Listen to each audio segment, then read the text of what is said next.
Okay, we are on the practice problems for calculating heat changes in systems combining hot and cold substances. In number one, you've got 29.65 grams of a solid gold earring at 33.5 degrees Celsius, and it falls from your ear into an isolated, thermally isolated 245 milliliter cup of coffee at 65.5 degrees Celsius.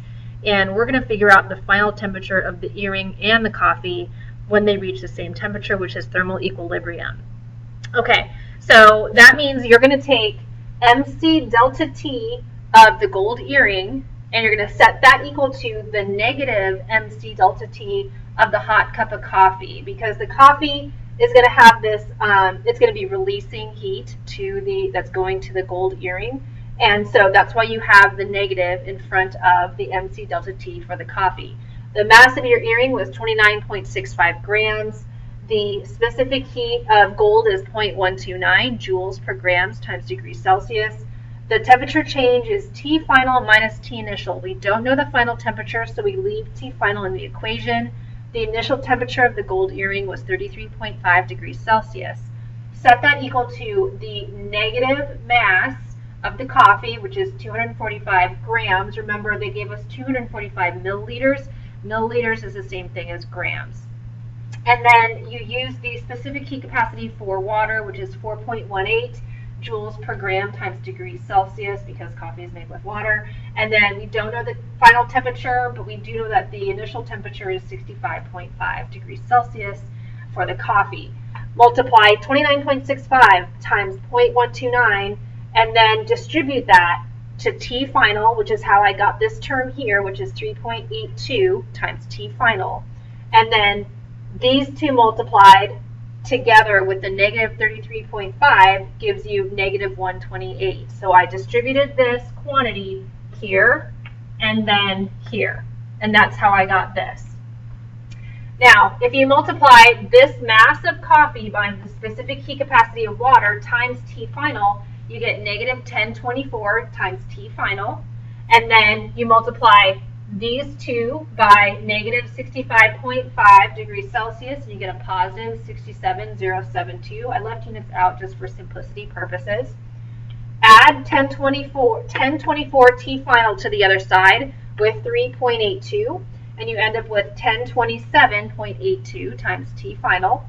Add 128 to the other side. You're going to get 67,200.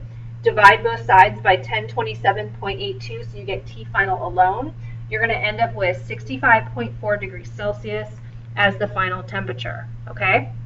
Now, for number two, you've got a brass ball bearing with an initial temperature of 95.55 degrees C. You're putting it into a thermally insulated beaker with 125 mils of water, and it's at 25.50 degrees Celsius.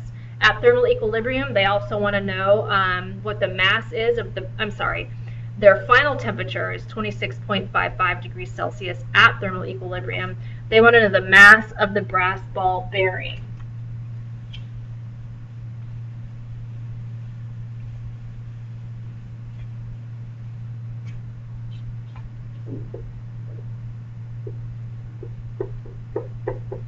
Okay, so we have our MC delta T.